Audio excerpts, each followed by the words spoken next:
আস্তে আস্তে বের করে আপনাদেরকে দেখে দে আসলে পবিত্র কোরআনে আল্লাহ কি বলেছে রাসূল সম্বন্ধে। অন্য জায়গায় বলেছে, মানে অনেক কথা যে আল্লাহ এবং রাসূলের মধ্যে পার্থক্য করে আল্লাহ বলে সে কাফের। যে আল্লাহ এবং রাসূলকে এক মনে করে না সে কাফের।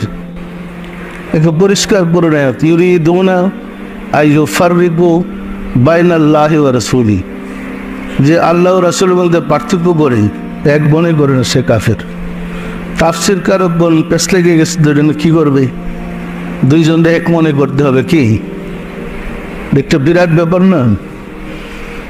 দুই মনে করলে কাফের, এক মনে করলে সে ইমানদার।